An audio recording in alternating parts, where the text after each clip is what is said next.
Industri dalam negeri kembali babak belur dan dampak terbesarnya terlihat dari lonjakan pemutusan hubungan kerja atau PHK di sejumlah sektor padat karya. Data Konfederasi Serikat Pekerja Nusantara atau KSPN mencatat sejak 2023 hingga Oktober 2025 sudah ada 126.160 pekerja yang terkena PHK. Khusus Januari hingga Oktober 2025, laporannya mencapai 47.115 pekerja, sementara di tahun 2024 ada 79.045 pekerja yang di-PHK dan dilaporkan ke KSPN. Dari total 126.000 pekerja yang terdampar, sekitar 99.666 pekerja atau 79% berasal dari industri padat karya, mulai dari tekstil, garmen, hingga sepatu. Sisanya tersebar di sektor retail, perkebunan, mainan, otomotif, hotel, mebel, pertambangan, ban motor, dan industri kertas. KSPN menilai lonjakan PHK ini berkaitan erat dengan banjirnya produk impor di pasar domestik.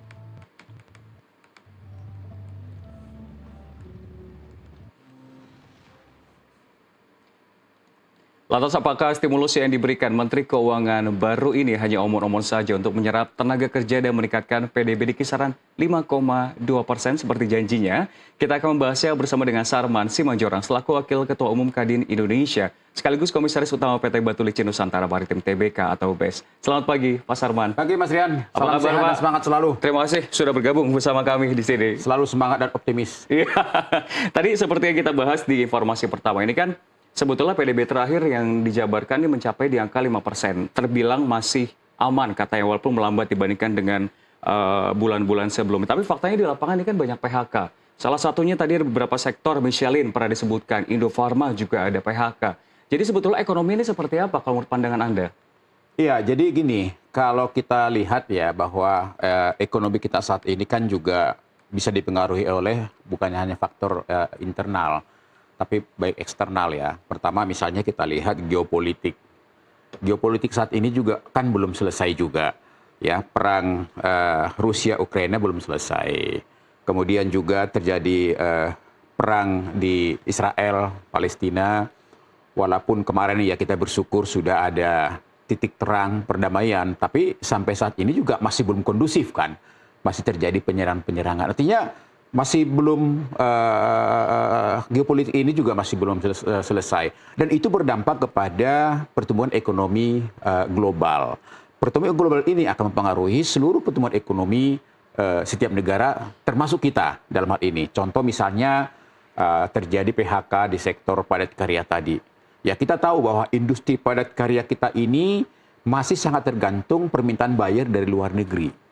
Nah, ketika itu berkurang, ya kita lihatlah seperti contohnya bagaimana sektor industri padat karya kita ini mulai daripada COVID sampai saat ini belum pulih. Dan pemerintah sudah memberikan stimulus ya, tapi nyatanya memang masih belum. Kita lihat misalnya salah satu perusahaan tekstil besar di Indonesia, Sritex ya, mau tidak mau harus tutup dalam hal ini. Nah, dengan adanya juga tarif Trump 19%, ya, ini juga sangat-sangat memberatkan daripada industri padat karya kita dalam hal ini. Makanya pemerintah kan saat ini juga memohon kepada Amerika supaya khusus sektor tekstil, alas kaki, sepatu ini ya diberikan keringanan dalam hal ini. Karena ini juga salah satu sektor yang sangat-sangat kita dukung. Karena apa? Industri padat karya kita ini adalah industri yang sampai saat ini masih menerima pekerja yang berpendidikan menengah ke bawah. Dan itu jumlahnya sangat besar. Jadi kalau terjadi misalnya seperti tadi PHK, ya ini adalah tugas kita bersama bagaimana kita mampu memberikan stimulus, bagaimana kita memberikan penguatan supaya industri padat karya kita ini bisa bertahan. Gitu. Tapi kalau berbicara mengenai hitung-hitungan Pak Sarman, hitung-hitungan ini kan yang namanya sentimen selalu berubah-ubah. Iya. Contoh tiba-tiba muncul tarif resiprokal, lalu juga ketika mau menurunkan tarif tersebut muncullah shutdown sehingga itu menjadi terhambat. Lalu juga ada beberapa hal lagi dari domestik. Mana yang paling memberatkan sebetulnya untuk pasar Indonesia? Kalau kita sih ya, yang paling pertama sebenarnya adalah pangsa pasar sebenarnya. Yang saya katakan tadi industri padat karya kita ini ya itu hampir rata-rata itu sangat tergantung buyer dari luar negeri. Contoh misalnya tadi bulan ini ya, awal bulan ini terjadi PHK di salah satu merek ban.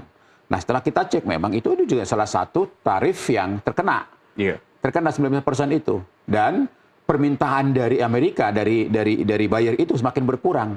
Ya, otomatis mereka melakukan rasionalisasi. Rasionalisasi itu salah satunya bagaimana lagi? Ya, adalah melakukan pengurangan pekerja dalam hal ini. Dan bagi pengusaha itu sebenarnya alternatif terakhir, Yan. Iya. Bagi pengusaha itu sebenarnya agak berat untuk melakukan PHK. Tapi itu alternatif terakhir. Nah, disinilah menurut hemat kami bagaimana supaya pertama, bagaimana agar barang-barang import ilegal itu harus bisa diberantas oleh pemerintah. Contoh misalnya, banyak produksi-produksi garmen kita yang seharusnya itu disuplai oleh pengusaha-pengusaha kita, industri-industri kita, ternyata banyak dibanjiri oleh dari Cina misalnya, dengan harga yang sangat murah dalam hal ini. Dan itu bukan hanya itu, termasuk gaun-gaun, baju-baju muslim misalnya. Nah, ini harus diproteksi gitu loh. Artinya apa? Kalau itu bisa diproteksi, minimal UKM-UKM kita, garmen-garmen kita yang skala menengah UKM ke bawah ini. Ada multiplier effect berarti ya, Pak? Ya betul, itu tetap bisa hidup dan dia bisa bertahan dalam hal ini gitu. Berarti dari berbagai stimulus yang ada, sebelum kita membahas secara umum nih Pak, stimulus-stimulus dan juga dampaknya terhadap PDB kita, statement dari Menteri Keuangan kita yang baru yang kemarin sempat kuat dan lantang menyebutkan ingin mengentaskan thrifting, tapi ia ingin fokus ke hulu dulu, yang artinya menyasar mafia-mafia di pelabuhan, tapi memang cukup soft ke pedagang, dia bilang nggak mau menyasar yang di pasar-pasar. Setuju? Ya, saya rasa gini ya, yang namanya di pasar-pasar itu kan mereka kan sudah pedagang di akhir ya. Yang namanya pedagang-pedagang UKM kita, ya terus terang aja, ini kan sistem dagang kan, artinya apapun yang saya dagangkan, ya kalau itu laku bagi dia keuntungan, dan dia kan tidak melihat itu dari mana barangnya, ilegal apa tidak, ya pokoknya itu. Nah, saya rasa setuju statement Pak Menteri itu bagus, artinya di hulunya yang diselesaikan dulu lah, ya bagaimana pintu-pintu masuk yang namanya barang-barang impor ilegal ini bisa ditutup misalnya, kemudian juga yang resmi juga kita lihat juga, jangan sampai yang resmi juga masuk barang-barang yang ilegal juga kan, di kontainer misalnya yang isinya apa, dalamnya apa. Nah, ini saya rasa saya setuju gitu loh. Jadi di hulunya yang diselesaikan. Kalau perkara kita razia nanti di pasaran, di pedagang-pedagang level pedagang itu, ya kasihan juga, mereka juga adalah orang-orang atau pedagang-pedagang yang tanda kutip ya mencari kesempatan juga gitu loh. Iya. Ya, artinya ya untuk mencari hidup, ada barang yang cepat laku ya mereka jual. Ya kan, tapi kalau memang tidak ada masuk dari berbagai sektor, mereka akan menjual produk dalam negeri gitu. Baik. Jadi saya rasa ya ini juga harus concern kita di masa saat ini, karena gini, kita lihat seperti KTT ASEAN kemarin ya, kita ini kan sebenarnya menjadi pionir. Iya. Hampir 700 juta penduduk ASEAN itu, 42% adalah penduduk Indonesia. Artinya kita punya pangsa pasar yang baik gitu loh. Kalau produk Indonesia menjadi tuan rumah di negeri sendiri, dan bangsa Indonesia cinta sama produk Indonesia, ya otomatis industri kita juga akan tidak tergantung banyak dengan ekspor itu menjadi bonus gitu loh. Tapi kalau perputaran di Indonesia juga cukup bagus, kita menjadi pangsa pasar sendiri juga cukup bagus, menjadi produk Indonesia menjadi tuan rumah di negeri sendiri. Baik. Ini sebelum kita membahas mengenai apa yang harus dilakukan untuk meningkatkan daya saing dan juga seterusnya, saya penasaran terkait dengan salah satu hal yang cukup menarik untuk Anda sebagai pelaku usaha Kadin Indonesia. Sebentar lagi tanggal 21 November ini kan akan diumumkan UMP untuk 2026. Betul Pak Sarman? Betul. Mereka meminta naik ya seenggaknya 6,5% hingga 10%. Tapi banyak yang menilai bahwa ekonomi menilai ini bisa memicu banyak PHK lagi dari kacamata pelaku usaha. Tanggapannya seperti apa? Ya ini pas banget pertanyaannya, karena saya juga kan ada di situ gitu. Iya. Saya adalah anggota Dewan Pengupahan Nasional mewakili pelaku usaha. Tentu gini ya, kalau kami dari pengusaha, ya saya mewakili teman-teman pengusaha, ingin bahwa kenaikan UMP ini harus disesuaikan dengan kemampuan dunia usaha. Nah, kemampuan dunia usaha itu diukur dari mana? Dari pertama, bagaimana pertumbuhan ekonomi kita, bagaimana inflasi kita, bagaimana daya beli masyarakat kita. Nah, sehingga kalau teman-teman dari serikat buruh misalnya ingin kenaikan UMP segini sampai 10%, segala macam, ya namanya permintaan aspirasi sah-sah saja. Tapi kita harus tetap mengacu kepada aturan yang ada. Nah, untuk penetapan UMP 2026, ini masih ada aturan yang kita tunggu. yaitu revisi peraturan pemerintah nomor 51 tahun 2023. Kenapa itu direvisi? Karena memang sesuai dengan keputusan MK bahwa MK memasukkan lagi yang namanya komponen pertimbangan KHL, kebutuhan hidup layak, ya. Sehingga untuk penetapan UMP 2026 ini masalah KHL ini harus dimasukkan lagi. Mau tidak mau PP-nya harus dirubah. Nah, tanggal 21 besok ya, kalau misalnya PP-nya belum turun, tentu itu berpotensi akan sedikit mundur. Karena dasarnya PP ini. Jadi berapapun nanti yang kenaikan UMP ini, tetap kami harapkan adalah mengacu kepada regulasi yang telah disiapkan oleh pemerintah, dan kami Dewan Pengupahan juga sudah ikut terlibat untuk menyusun draft itu bersama-sama dengan teman-teman juga dari perwakilan dari serikat pekerja. Kita sama-sama dalam hal ini. Nah, kita tunggu PP-nya gimana, rumusnya gimana, formulanya bagaimana, kita akan tunggu sehingga nanti kita lihat berapa sih besaran daripada kenaikan UMP itu. Nah, kalau tadi disampaikan begini, betul, kalau terlalu tinggi UMP ini, ya kan, tentu ada beberapa faktor yang mempengaruhi. Pertama, bisa saja pengusaha itu kalau terlalu tinggi ya, yang tahun depan rencana akan membuka lowongan baru, dia kan stop. Gitu loh. Nah, ini kan berpotensi. Yang kedua, yaitu kalau terlalu tinggi, ya akan terjadi rasionalisasi. Bisa pengurangan pekerja, atau mungkin melakukan PHK dalam hal ini. Jadi, makanya kita akan sampaikan bahwa jangan sampai kenaikan UMP ini memberatkan pengusaha. Komitmen pengusaha untuk senantiasa ya meningkatkan kesejahteraan daripada pekerjanya itu, yes, itu pasti. Siapa sih tidak bangga pengusaha ingin pekerjanya tidak sejahtera gitu? Pasti ingin sejahtera. Tapi kenaikan itu akan disesuaikan dengan pertama produktivitasnya, ya kan? Semakin tercapai target perusahaan di 1 tahun dari revenue-nya, ya, maka itu akan dikembalikan lagi kepada tingkat kesejahteraan daripada pekerja masing-masing. Tidak mungkin kenaikannya revenue-nya sekian, minta UMP sekian, nggak mungkin gitu loh. Karena sebagian dari revenue itu akan diserahkan untuk kesejahteraan daripada pekerja. Gitu. Baik, saya mendengar jawaban yang sebetulnya Pak cukup general dan normatif dari kacamata Dewan Pengupahan. Tapi kalau dari kacamata pelaku usaha, khususnya dari Komisaris Utama PT Batu Licin Nusantara Maritim Tbk ini seperti apa? Tapi jawabnya usai jeda dulu. Pemirsa tetaplah bersama kami di Nusantara Economic Updates karena Business Bites akan kami lanjutkan usai jeda.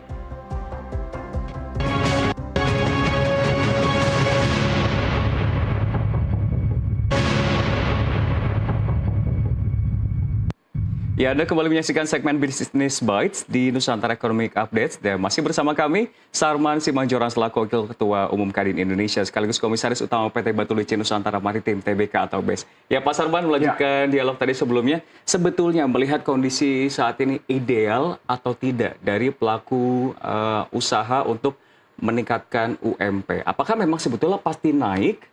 Atau ini kan kayak pisau bermata dua. Jika kita meningkatkan sesuai dengan permintaan teman-teman buruh 6,5 sampai 10, kita akan melepaskan kesempatan untuk menyerap para pekerja lainnya. Betul kan, Pak? Ya, jadi gini. Permintaan 6,5 sampai 10, ya tentu akan kita tunggu PP-nya. Apakah nanti ada di kisaran itu? Itu satu. Yang kedua, masalah UMP ini adalah kepentingan daripada dunia usaha, pengusaha dan juga pekerja. Jadi istilahnya tidak bisa karena demo maka permintaan itu dikabulkan, ya tidak bisa. Karena jangan sampai misalnya istilah kita ya, yang memutuskan siapa, yang bayar siapa. Kan gitu ya. Kan pengusaha yang lebih mengerti, lebih tahu kemampuannya. Nah, kemampuan itu kan sudah ada rumusnya juga dalam hal ini. Nah, itu yang saya katakan tadi, ya, saat ini kan angka pengangguran kita masih tinggi, masih di angka 5%. Kemudian setiap tahun, Rian, kita memproduksi hampir 3,5 juta lulusan baru calon tenaga kerja dalam hal ini. Jadi bisa dibayangkan, kalau misalnya bahwa antara lowongan kerja dengan pencari kerja tidak seimbang, maka berpotensi bahwa kenaikan pengangguran ini kan semakin tinggi dalam hal ini.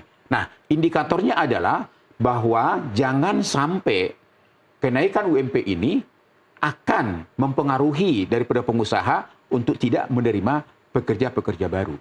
Apalagi saya kata tadi, sektor industri padat karya kita ini masih tertekan dalam hal ini. Sedangkan industri padat karya kita ini adalah industri yang sampai saat ini masih menerima pekerja yang berpendidikan menengah ke bawah. Jadi ya terus terang aja bahwa ini sesuatu yang perlu menjadi pertimbangan kita semuanya di tengah situasi ekonomi global yang tidak menentu. Nah, begini juga kemudian masalah isu ini. Kita juga harus luruskan, Rian, bahwa UMP ini adalah merupakan jaring pengaman sosial.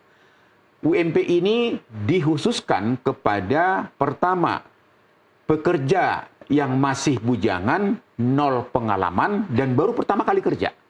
Jadi sebenarnya yang demo itu adalah orang-orang yang belum bekerja sebenarnya, bukan yang sudah bekerja.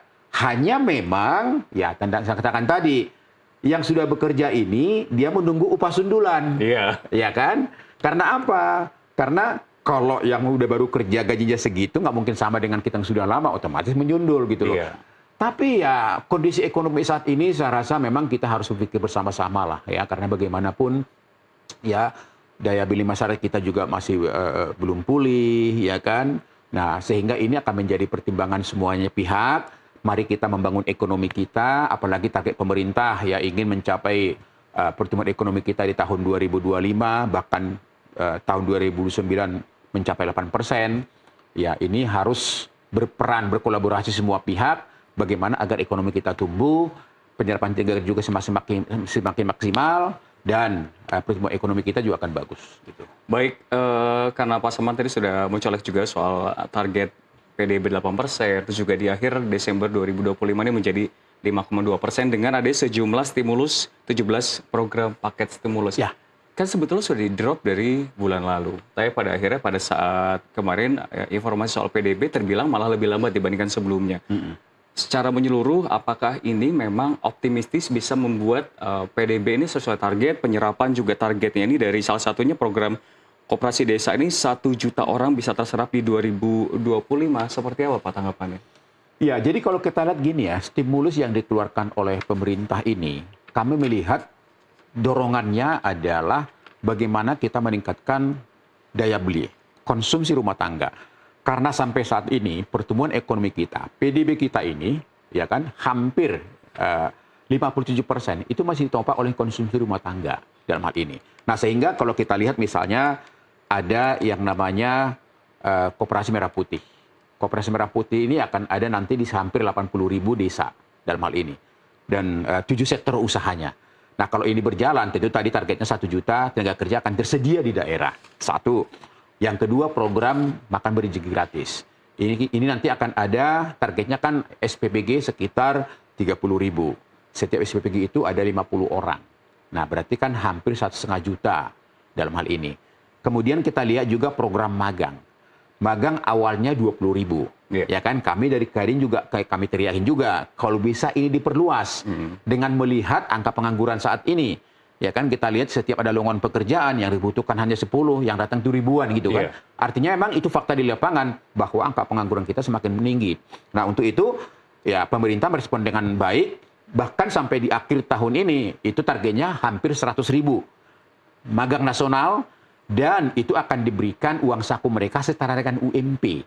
Nah, artinya dengan 100.000 ini mendapat uang saku, ya tentu mereka akan belanjakan. Ini kan akan produktif ya untuk meningkatkan daya beli. Kemudian ada juga yang disebut dengan padat karya. Padat karya ini ada di Kementerian PU dan juga Perhubungan. Ya, kami juga dari Kadin mendorong supaya padat karya ini juga diperluas. Karena apa? Ini juga akan memberdayakan masyarakat di desa. Ya, mereka nanti partisipasi dalam mungkin ya pembangunan jalan atau mungkin drainase dan kebersihan lain, dan mereka mendapat uang saku atau gaji lah setiap hari.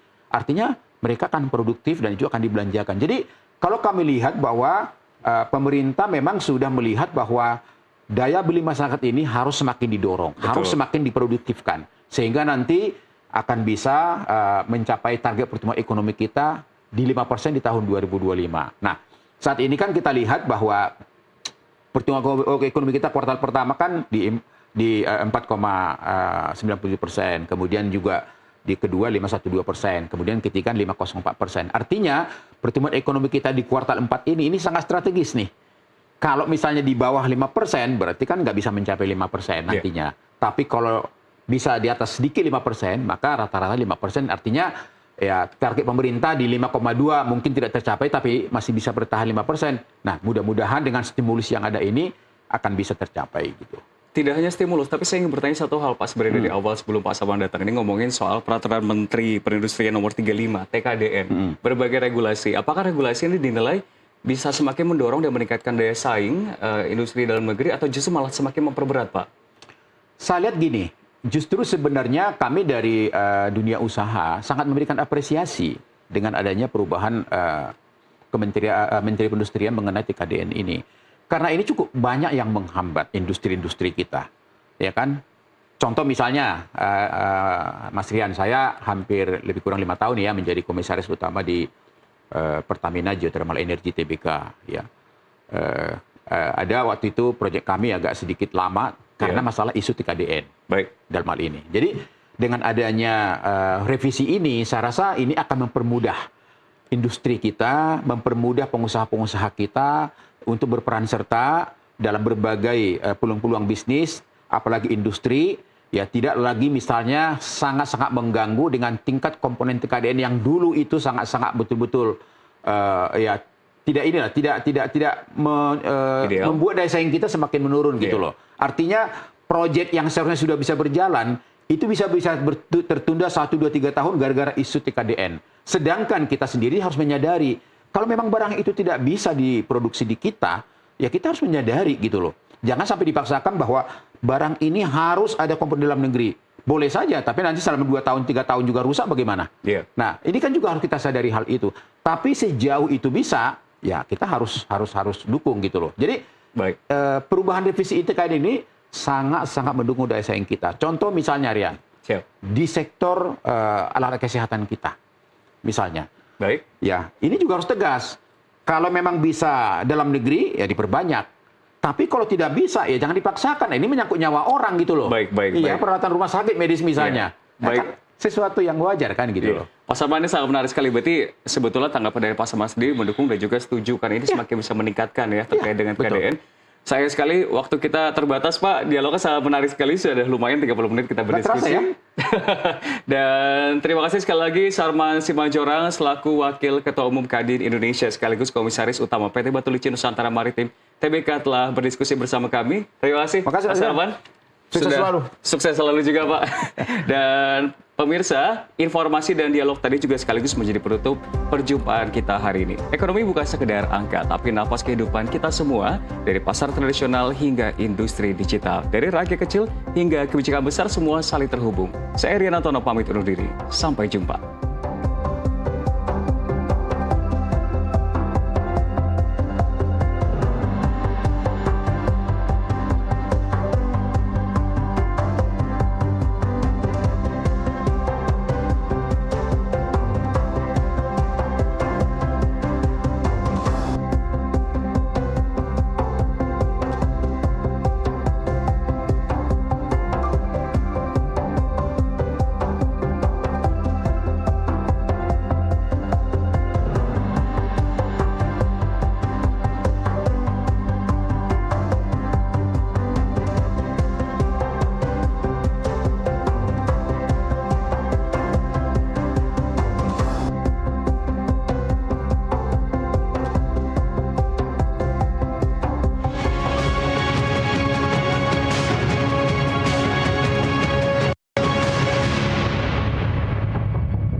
Sesaat lagi